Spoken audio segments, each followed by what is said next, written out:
Dear viewers, আসসালামু আলাইকুম। আশা করি সবাই ভালো আছেন। আমার স্ক্রিনে আপনারা যে মেসেজটি দেখতে পাচ্ছেন, এই প্রবলেমটি হয় উইন্ডোজ সেটআপ করার সময়। Windows cannot be install to this disk. এবং পরের মেসেজটি ডিপেন্ড করে আমি যে ল্যাপটপ বা মেশিনে উইন্ডোজ সেটআপ করব, সেই ল্যাপটপ বা মেশিনের হার্ড ডিস্কের ভলিউম স্কিমের উপর। এই প্রবলেমটি কেন হয়? এই মেসেজটি যখন দেয় তখন আমাদের মেশিনের সবগুলো পার্টিশন ভেঙে উইন্ডোজ সেটআপ করতে হয়, অথবা আমাকে পেনড্রাইভ কিটে সঠিকভাবে বুট করতে হয়। চলুন দেখে আসি। আমি আমার কম্পিউটারের ডিসপ্লেতে যাচ্ছি, এখান থেকে ম্যানেজে যাব, ম্যানেজ থেকে ডিস্ক ম্যানেজ যাব। ডিস্ক ম্যানেজ থেকে ধরুন আমার এই মেশিনে দুইটা ডিস্ক আছে, ডিস্ক 0, ডিস্ক 1 আর একটা পেনড্রাইভ লাগানো আছে। আমি যদি ডিস্ক 0 তে উইন্ডোজ সেটআপ করতে চাই, তাহলে আমি ডিস্ক 0 তে রাইট ক্লিক করব, এখান থেকে প্রপার্টিতে যাব, ভলিউমে যাব, এখান থেকে দেখব ডিস্ক ইনফরমেশনে যে এমবিআর মাস্টার বুট রেকর্ড এমবিআর দেওয়া আছে। তাহলে আমি যদি ডিস্ক 0 ডি ড্রাইভে বা যে কোনো একটা ড্রাইভে উইন্ডোজ সেটআপ করতে, তাহলে আমাকে অবশ্যই পেন ড্রাইভটিকে এমবিআর এ বুট করতে হবে। আর যদি ডিস্ক 1 এ আমি উইন্ডোজ সেটআপ করি, তাহলে আমাকে জিপিটিতে পেন ড্রাইভটিকে বুট করতে হবে। তা না হলে অবশ্যই আমার মেশিনের পার্টিশন ভেঙে উইন্ডোজ সেটআপ করতে হবে। তাহলে চলুন দেখে আসি কিভাবে একটা সফটওয়্যারের মাধ্যমে একটি পেন ড্রাইভকে আমরা বুট করব। পেন ড্রাইভ বুট করতে হলে প্রথমে আমি চলে যাব ব্রাউজারে। আমি একটা নিউ ট্যাব ওপেন করছি। আমি গুগলে যাব, গুগল থেকে টাইপ করব রুফুস সফটওয়্যার। যেমন রুফুস, এই লিঙ্কটিতে উপর লিঙ্কটিতে আমরা ক্লিক করব।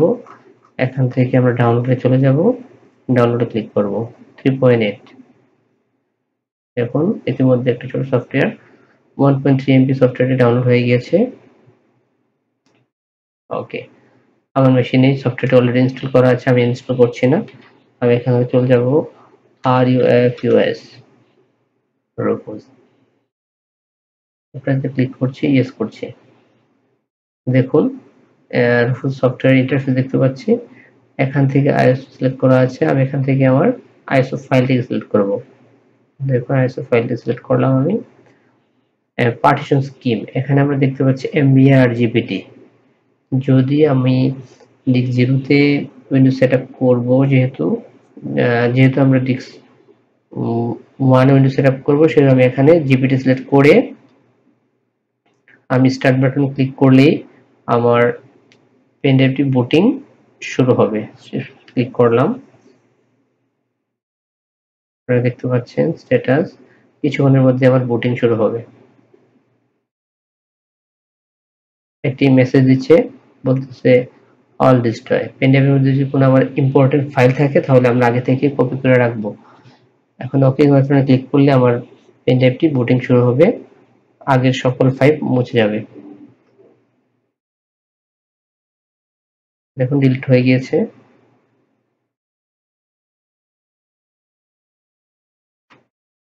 এখন আমাদেরকে কিছু সময় অপেক্ষা করতে হবে।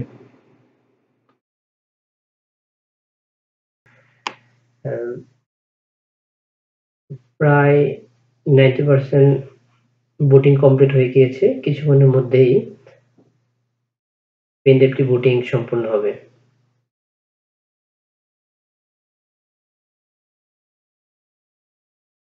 $95%।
রেডি অবস্থান দেখাচ্ছে, তার মানে আমার পেনড্রাইভটি বুটিং কমপ্লিট হয়ে গিয়েছে। এখন আমরা এখানে ক্লোজ করে দিব এবং পিসিটাকে রিস্টার্ট দিয়ে আবার উইন্ডোজ সেটআপ করতে পারবো। আশা করি আপনারা প্রথম থেকে শেষ পর্যন্ত ভিডিও দেখেছেন। সবাইকে ধন্যবাদ জানিয়ে আমি এখানেই শেষ করছি। Thanks for watching.